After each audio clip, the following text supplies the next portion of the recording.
I think both and is a reaction to my own personal experience with that and other people I know having a similar experience of like, let's kind of blow that up. Let's share a lot of different stories and show that being trans can mean so many different things. Hello and hello. Welcome to the show. So glad you're tuning in.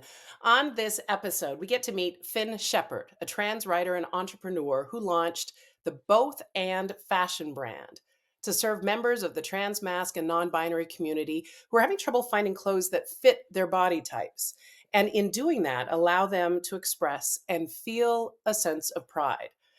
A academic and playwright, but also now a clothing designer. Please welcome to the show, Finn. How about that? You're now a, what do they call it? A multi hyphenate? Multi-hyphenate. Yeah, it's true. I prefer to be multi-hyphenate in a verbal sense rather than a noun sense. I don't I really like understand that. very Ooh, static ooh. identities, I but understand verbally, that. I'm down. It's a both and world, right? We should be It, both and it's a people. both and world. So I think actually it warrants starting at the beginning because I think there are people that may be listening or watching this and not realizing that there are people that are having an issue finding clothing that fits their body type. Tell us about the void that both and is filling. Yeah, I mean, I think one of the good things in explaining both and is that many people, not all people, but many people understand to a certain degree what it's like to have clothing that doesn't fit. I mean, I think the reality is clothing fits maybe like 10% of the population. And so most people I talk to can empathize to a certain degree. Um, for trans and non-binary people, I would say the problem is particularly acute, and ultimately, it's just an issue of proportions. I mean, fashion is built off of the average statistical proportions of cisgender bodies. You build say a medium in a women's shirt or whatever, and then you grade up and down in the sizing on that. And if you are someone like myself who is assigned female at birth and wants a masculine silhouette, you're kind of caught between two versions that don't work. If you shop in the women's section, the the proportions around fit are technically more geared to my body. I have a shorter torso, I have wider hips, etc. But the actual silhouette it creates is not what I want. It's trying to create curves. It clings. It's really the opposite of what I want. If I shop from the men's section, then the silhouette is what I want. It's rectangular, it's boxy, it accentuates, but it fits wrong. The proportions. Um, so I kind of waited my whole life for somebody to realize that this was a valid need and a valid market. And I had seen, adjacent markets growing, plus size clothing, adaptive wear, all these others adjacent markets, which understand, you need to change the proportions to make things work for different demographics. And no one was doing it meaningfully for trans and non-binary people. And so eventually got tired of waiting, as the saying goes, and decided to do it myself. So that right there is just like a space that I have to applaud. My favorite thing is talking to people that were like, "Look, nobody was doing it and I needed it and I wanted it and this space was there and I was kind of like and you just stepped in." Which by the way, and it bears repeating, you were in academia. This is not a space. Hey, clothing designer. Like Yeah. that's a leap. Ancient political philosophy. There's not a whole lot of overlap with No Venn Plato's diagram. Okay. late political philosophy and fashion design. But I will say, I mean, actually, in more seriousness, there's a famous line by Socrates, which is that philosophy is good for nothing in particular and everything in general. And I do think that that's very true. And in entrepreneurship, especially where it's such a dynamic space and you're constantly solving different questions and you're kind of always operating in the dark, what philosophy teaches you to do is ask the question behind the question. And I think that that's often what you are forced uncomfortably into doing in entrepreneurship, anyways. So while I kind of joke about how, like, sure, in hard skill sets, I wasn't prepared at all, I think in terms of like temperament and character and how I was trained to think, I was actually very well prepared. It actually, I think about that a lot. I'm not a person who spends a lot of time looking back in the rear view, but I think there is value at times to just remind ourselves from whence we came, right? And acknowledge I like to call it a mouse route because mice do not go in a straight line. They, right? If you look back at the mouse route that our lives have taken, it all does make sense. And I Mhm. think this all does make sense that you of course would have that background and of course it would be serving you now. It's I was hearing you as a woman who has definitely not fit in, cisgender woman who has not fit in the clothing off the rack sizing. I understand that frustration because clothing is expression of identity, of self, how you show up in the world, right? Hmm. And how you feel while you're And how showing up. you feel. You know, Those things it's are like, all so intertwined. hmm, hmm. And I always say, like, trans people, our lives is sort of like, in many ways, like death by a thousand paper cuts. There's just constant friction points in a world and a society that's built in binary terms, and that is kind of trying to force us to navigate it in those terms.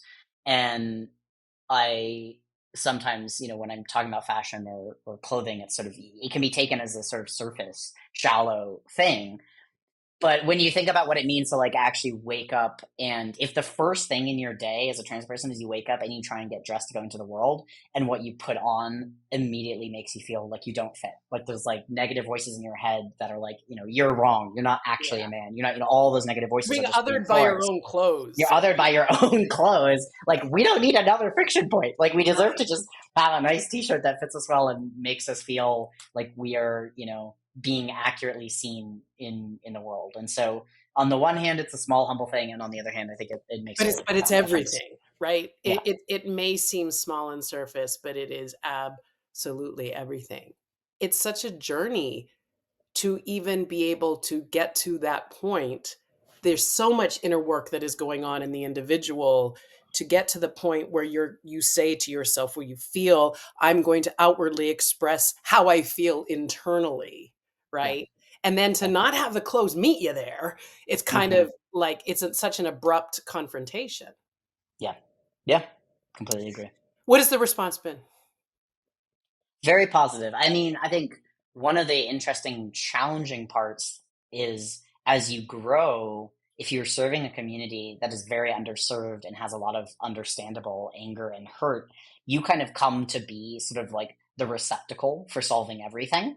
And then therefore get a lot of blowback too if you can't solve everything. So there was like recently, I'm not on Twitter, but I heard that there was like some kind of angry attempted cancellation about the fact that our pants come in 28-inch inseams, which is what we can only order a certain number of SKUs, and our priority was to have a wider variety of waistbands so we could serve larger folks. And 28-inch inseams will fit, about 5 foot to 5'8" individuals, and so it's like a good cross section where we're serving like the majority of our customers. We have more of the plus size stuff added on. And somebody got really mad that we haven't yet added shorter or longer inseams. And it's sort of like the bigger you get, the more you get stuff like that of like, I almost feel seen. I thought that you had fixed everything, and yet you're not quite perfect for me. And so that's always really hard for me as a founder, because when people aren't behind the scenes and the mechanics of business and understand how it actually works and how much you've poured it, your life savings are in it, you're not profitable, you're doing everything to keep this going and serving a community, and then people are like, you're a dirty capitalist. You're like, Not a ooh, dirty capitalist, I swear. misunderstood. Right. But that's kind of like the cynical negative side of it, and No, I but would I say think it it's is. real. I think it's real, and I actually appreciate you acknowledging that because when you seek to step out into the world with an offering, right? We both know that, like, in a perfect world, ain't nobody gonna say nothing bad about you. But the fact is, they're always going to, right? You're not, Yes. you can't please. It's as much of a trite thing as it is to say. There's truth to it. You can't please all the people all the time, right? Yep. Um, I was thinking even just about this very conversation, Finn, and even talking about this space that we're in this time, um, that a lot of people's own lack of understanding and fear of being inappropriate, fear of being insensitive, using the wrong words, will has caused and will cause some people just to step away, right? To Yep. say, I can't go there. This designation of non-binary, of transmax, of trans, I right? Yep. We're paralyzed with fear. Yep. How do we get past that? How do we grow? It's a really important question. And I would say it exists even like intra community. It's even within, I have that. I have fear of how I speak as a trans person, even within the trans community. And all the trans people I know that's like I can speak frankly about this with, similarly have fears around this. And so there's an interesting, I think, perception of like there's in group and there's out group, but the reality of the dynamics of how social media work and how cultural discourse is going right now is like you are never safely in the in group. There is always a reason that you could suddenly be in the out group, or you are not the right person to speak about something, which I, as like a philosophical and ethical perspective, um, find extremely problematic and extremely limiting. And a lot of what I'm trying to do at both and even what I was saying beforehand about the ways in which I do or don't talk about politics is like go to the name both and. Like I was not interested in doing what we've historically done, which is just like change the fence of who's included and excluded for a new group and keeping out a different group. I'm interested in a both and world. I'm interested in kind of exploding this binary thinking and moving into a space where we can have a much more thoughtful and nuanced conversation about gender, because frankly I think it's kind of gone off the rails in both directions. I mean, obviously I don't agree with what the right is saying and doing and all of our attacks on healthcare and all these things, and I also think the way in which it is policed within and outside of the community on the left, and the ways in which we're, what I often say is I feel like we are winning battles and losing the war a lot of the time, and we're not aware of that. We can become incredibly myopic. I think language is a really good example of this. Like, language is important. We cannot say that language is not important.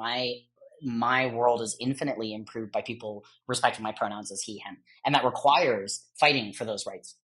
On the other hand, if I make my entire identity rest upon a pronoun, if I think I can bottle up everything that is Finn Shepard into a pronoun, I've already lost the war. That's it. And so there, it's like we have to be willing to live in this gray space, which people just aren't. It's so binary. We talk about nomenclature, we talk about names, we talk about labels. And I know that there are some that are worried that, this in this bigger conversation within the community, that gay and lesbian, will go away. Yet, so many people stand on the shoulders of gay and lesbian, moving towards new names and new nomenclature and pronouns, etc. Is there not room for it all? I mean, my short answer is yes. And my second answer is lesbians are having a moment right now. I don't know if you've noticed, but like, I feel like for a few years there, we were kind of joking in the queer community that like all the lesbians are just non-binary now, and like they're like an endangered species. And now, as of the last like 6 months, like all of my friends and I are just constantly, we're like, dude, lesbians are back. And they're just like, they're killing it. It's awesome. But the older answer is like, yes. Like, why does this have to be so serious? Like, yes, Well, there's room and I for it guess all. maybe for some, and maybe you've encountered this, it's so serious because it has something to do with such a tender, vital part of who we are, right? It has to do with belonging, about our value. And for some, because it has been muted, ignored, tamped down, that if, we get strident, right? Yeah. Yeah. And that it makes perfect sense as a reaction. I don't judge the reaction at all. I just fear us codifying the reaction into like a prescriptive. Right. This is how it works, and this is the only way it Yeah. goes. Right. Yeah. Fair point. Yeah. Fair point. Yeah.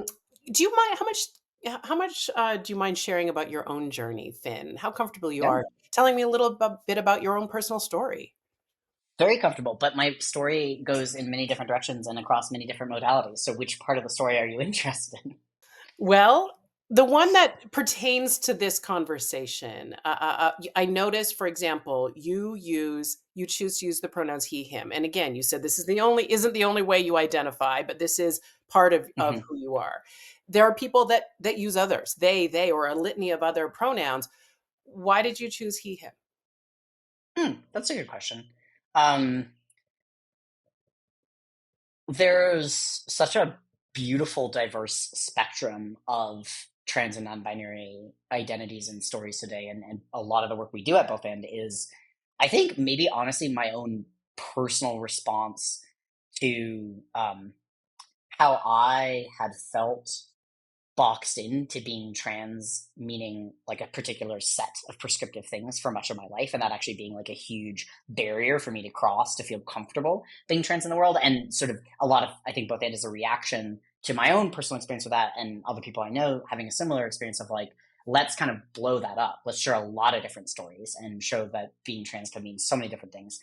I think I am, for better or worse, I fall into, I guess, like kind of slightly more it's a more millennial or old fashioned story around transness of like, I am a person who it's like kind of my earliest memories of knowing that I was a boy. And when I was young, being like, mostly just kind of like amused slash confused about why I was in a girl's body. Like, but it like didn't really matter because my friends were boys and my parents let me dress in boys' clothing and I like thought like a boy. And I was like, it was just sort of like, it was almost like an afterthought. It was like, I am a boy. And there's just like this kind of like weird twist at the end, which is that I'm in a girl's body. You enjoyed that support at home, which was huge for you. Yes, yes. I come from a very accepting, loving family. I mean, the apocryphal story is about when I was 4 and I like cut off all my hair and threw my dresses out the window, and my mom walked in the room and stood there and looked at me for a long time. She's a preschool teacher and she really respects kids. She attributes such dignity and wisdom to children. And she looked at me and was like, "Okay, you can choose whatever you want to wear from now on." And there was never any resistance at any point from then on out. So extremely lucky. And you can see how that has shaped who you are because Oh, you absolutely. know so many people who have not had that similar kind of, rooting home support. Absolutely. Yeah, and I think that there's an ethical prerogative there too of I spend a lot of time doing what people would probably deem like education from the voice of a trans person, which a lot of trans people very understandably get exhausted about and don't want to do. And the way I see it is like we all have like a finite tank of gas, and I haven't had to spend the gas correcting pronouns with my family and partners and friends and like people around me. So I have like a full tank of gas. So like I have to and should. And that doesn't mean it's infinite. It's still a finite tank, but it should be somewhere. And so I am able to do that in a way that I agree is not fair to ask of many trans people who are just like, You make such a salient point because if you have spent your entire life trying to explain to the people yeah, who brought you into this world and who are your home and your family, who you are and how you want to be seen and how you identify, that's exhausting. And then to yeah, have to do it for the world, right? yeah. Yeah, yeah, I'm incredible. So I just got married to we technically had been married for a while, but we finally did the ceremony a few weeks ago. It was absolutely magical. But I one of the things I was reflecting on with friends, not to make this too sad, but like I'm incredibly close with my in-laws. Like, we like go skinny dipping together. Like just like complete closeness, complete acceptance in this family. And I was sitting around with my friends and I was like, I wonder statistically how many trans people not only have an incredibly positive relationship with their biological parents, but also with their in-laws. And it's like probably less than like 5%. It is probably an extraordinarily small subset of people. So I'm extremely aware of how blessed I am in the kind of cocoon of love and support that I have. But it allows you a very healthy place and it allows you to set up because I know one of the pillars of both and is creating this diverse community accepting joyful Yeah, inspiring place. You wouldn't necessarily have been able to do that had you come from a point of pain, right? totally. So this is again, it makes sense that you're creating this. So Yeah. carry on. I didn't mean to interject. That was like a commercial break. Gosh. Okay. So yeah. So sort of the more traditional, just like very aware that I was a boy. I went through, I would say, early adolescence, puberty hitting. That was probably the hardest few years. So like between like 11 to 14, that was just very confusing. Of like I still had this very rooted sense, whether or not I had the language for it, that I was a boy, but I didn't. Um, but then there was like the feeling of my body betraying me and it feeling very out of control and all the dysphoria, all the things that are very commonly spoken about in the trans community. And then something very interesting happened, which is that I got type 1 diabetes when I was 15. And diabetes is very much a disease of attachment to the body and constant connection to the body. And I think was like pretty dissociated from my body. What's interesting is I've always been very happy. If anything, this was the thing that my parents had the hardest time wrapping their head around when I did eventually transition in my late 20s. No, was that I didn't fit the narrative of misery must transition, that will bring me happiness. I was always happy throughout the whole thing. And so that took time for them of like, we have no problem with transness, but obviously as parents, like we're protective of you and we want you to have the best life possible. And like, you've always been so happy. Like, do you need to do this? Like, is something really wrong? But we'll get to that later. That was in the 20s. So when I was 15 and I got diabetes, I had this kind of out of body experience in the hospital where it felt, who knows what happened in my brain for this to happen, but it felt like I had this kind of binary decision, which is that I could continue kind of identifying or not identifying with my body, identifying as male and fighting this in a kind of like archetypally male way and like resisting this disease, and I would die. And it felt like it was very clear that if I did that, I would die. Or I could learn to live in my body as it was and live with this disease, and I would live. And I was a very happy person who very much enjoyed life. And I was like, okay, well, that's like a no brainer. I'm going to live. And so for the next like decade or so, the best way I can describe it is it wasn't as though I identified as female. If anything, actually, I think if I'd had the nomenclature, I might have identified as non binary at that time, but it wasn't really a term in use. I was more just kind of like trying to extract myself from the whole construct of gender entirely. It's like, okay, this is my body and I exist in the world. And I don't really feel like I can do anything to change the physicality of it. But I'm going to make it my mission to like have whatever I want in life and not have this deny me anything in life, which honestly, in a kind of pathological way, translated to me dating a bunch of straight women, which was very funny at the time. And now we look back on it, it's like, okay, well, like clear, like obviously that was the psychology going on there, but that's neither here nor there. But I lived a very like enriched, fulfilling life. My name was Becca. I went by she, her pronouns. It never really bothered me. Like it didn't feel inaccurate per se. And then ended up meeting somebody in my late 20s who, I mean, this is a long and beautiful story in its own way, but I kind of think of her as like the midwife to Finn. That relationship Ah, itself, very much like, help birth Finn, right. yeah, yeah. Brought The, you the into the relationship ended up being like a train wreck, but like but she, she for what served it a was purpose in worth, your life. she saw me as Finn, and she named it, and she really Wow, helped me wow, kind of birth that wow. part of myself. Um, and I'm a big believer that like we do things when we're ready for it, and that was the right time for me. So I started medically transitioning, I guess like about four, coming up on 5 years ago now, I guess. And the best way I can describe it is like laying in bed thinking that there's a monster under the bed your whole life, and then eventually you look under the bed and it's just dust balls. And it's just like kind of a non-event. It's just like, wow, this is just so easy. This is just great. That's really interesting because I think for many, there has been this idea that it would be this big buildup, this big, huge, but because you maybe had felt this way all the way along and were just so at ease and had the support and were taking it in the time it took, do you think that maybe had something to do with it? Yeah, I mean, this is not to say that there isn't a huge amount of like labor that you need to do and processing you need to do. And I remember a lot of fears and anxieties like before I started testosterone. Like I remember it feeling like there was like this huge train leaving the station. And there's this inbuilt momentum, and I think a lot of trans people I've spoken to articulate this feeling of like you're starting hormones and you're really nervous about it, and you talk to people and they're like, "But you could always go off them," but you know that you won't, and so there's this inevitability to it that feels really huge and scary, and so I remember all that, but I also think, again, surrounded by a lot of love, I think I was given a lot of space to have the doubts and fears. Like my therapist at the time, I remember, again, so lucky with my therapist, because you need to jump through these hoops. You need to be like diagnosed with gender dysphoria and like all these different things you need to do to get treatment.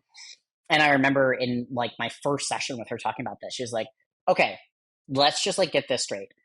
I will sign whatever letter you need to be signed, but now can we be honest and roll up our sleeves and deal with all of the fears and the doubts and the insecurities and actually be honest about this process? Because I think so many people, trans people, are corralled into a certainty just to be able to get access to care, when of course we're not certain. It's huge, it's scary, there's grief involved. So I definitely went through it. But I think in the aftermath of actually doing it and actually working through all of that and actually being trans in the world, that has been this amazing, like, oh, this is just easy. This is just right. Now I just don't think about it. Now I just wake up and I am. Well, now and to the fast forward to today, sitting in this room, having a conversation with Michaela, is that how it feels now? Because I think about a process, I think about even, like, zoom out from Finn to the larger, 30,000-foot level. In any stages of an equality movement, that we eventually get past the thing, where we get over it Mm, and we get used to it, and we but it takes time to get there. And mhm. then you macro in to you, and it takes time as well. Are you at that point now where it just is, and here's Finn, and the ears have dropped, and you just move and live and be? Totally. Yeah. And I think the best analogy for it, that I came up with relatively early on, but I think still holds. About a year in, I was hiking with a friend I've known my whole life, and she was like, "From the outside, you seem pretty much like the same person you've always been. Like, what is it like on the inside?" And I was like, "It's like how if you're weightlifting, I don't know if you do any weightlifting, but like if you're doing like the compound movements of like squats or bench press or whatever, you're supposed to use these big muscle groups. You're supposed to use your hamstrings, your quads. And if you don't have the right technique, all these tiny muscles jump in to overcompensate. And what it feels like is my whole life, I was still lifting the same weight, but it was all the tiny muscles that were working so hard to do it. And so it looked the same on the surface. And now it's like my quads are just firing and it's just easy. I just lift the weight easily. I really get that. That's such a beautiful, and I'm a very visual person, and that Yeah. really hones and describes it well.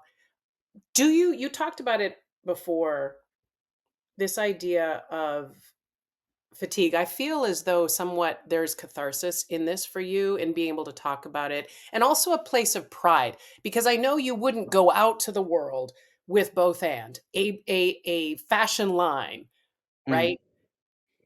If you didn't want to say something. You could mm, be quietly philosophizing in academia, and it wouldn't, right? You're living out mm. loud now. You are Yeah. living out loud. Yeah. What are you doing to protect yourself from potential exhaustion? Because, these kind of conversations are great, and I'm glad Hmm. for them, because I think it's gonna help people who are listening to understand, because I think we need to, like, I've always said, there's power in sharing our stories. There's power in listening to other people's stories. That's what this space is meant to be for me. But do you I would want to know how you're going to protect yourself, what support you have around you to make sure that you don't end up on the fatigue train. At the risk of sounding like an arrogant asshole, I would say I have I have a Go ahead. very diversified portfolio of meaning in my life and of things that That's big restore though. me. And I've certainly had very stressful moments with both and I've had, dark nights of the soul.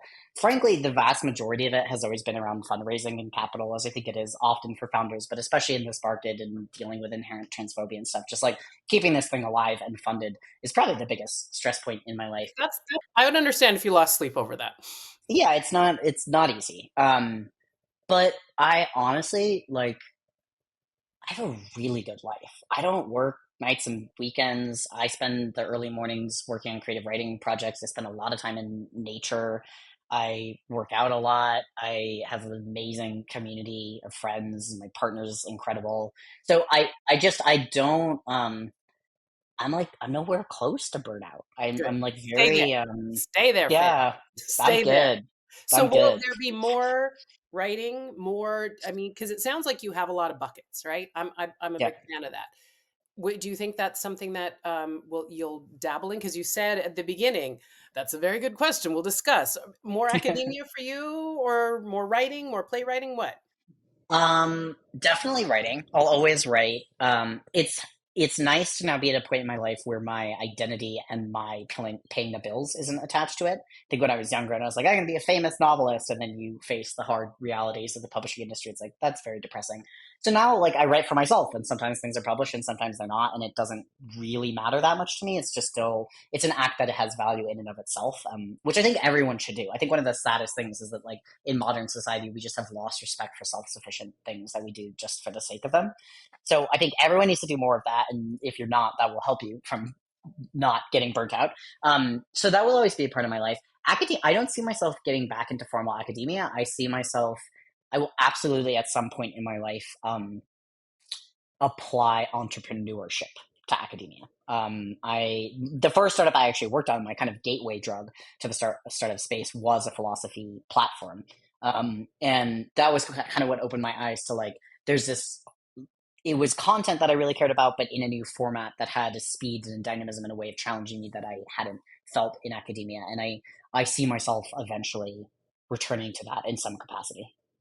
When I'm going to point people to the website and to the socials here in a second because I want to brag about that and send people to it. When I visited this site, I was greeted with this message: "We deserve gender joy." And I know the Mm. messaging is super important to you. That message is important to you. What does that mean for you? I just think that right now, so much of the time, trans people or genderqueer people are treated either as like freaks and monsters or as charity cases, and that we're like begging for scraps at the table. And like, I don't want to beg for scraps. I don't want this to be about like just deserving the bare minimum. I want this to be the maximalist expression of joy and empowerment, and like we are such a like beautiful and interesting and creative community, and the fact that we've been pigeonholed into such a like incredibly like negative and myopic position in society right now. I think it's like I think we will get through this. I think we will pass through the other side, and I think the reason people are so threatened by us is like because of how magical we are. And so, like, I'm here for the magic. I'm here for the joy. I'm like not gonna talk about the negative bullshit. I'm just like, let's fucking be the incredible people we are and live life to the fullest. Here's to more of that. Here's to more of that. Where can people find both and on the website? The website address. Let's give them the URL because the ampersand might throw people. True. Yeah, we see in the Google searches a lot of different variations of people trying to find us. And we'll make sure to put What? it up on the screen here too. Yeah, exactly. So it's just both and apparel.com, and the and, as you mentioned, is spelled AND. And that's also our handles on socials. We're predominantly on Instagram. We are on TikTok and YouTube, but most of our content is funneled through Instagram. So at both and apparel. Can I just say from one soul to another, I have so appreciated your generosity of spirit to have this conversation with me. Absolutely. This has been, I talk with a lot of people, and it's not always the most enjoyable. This has been very just fluid and fun and enriching. So I appreciate it. Same, same. Um, I appreciate you showing up for me, and I was happy to show up for you, Finn. Wish you nothing but joy and success with both end, and I hope it reaches the people that need it. And these clothes make you feel magical, baby. Feel magical. And for those of you tuning in, thanks so much for joining us for this episode. I got a lot out of it, and I hope you really did too. Be sure to subscribe and do tell a friend. We'll catch you next time.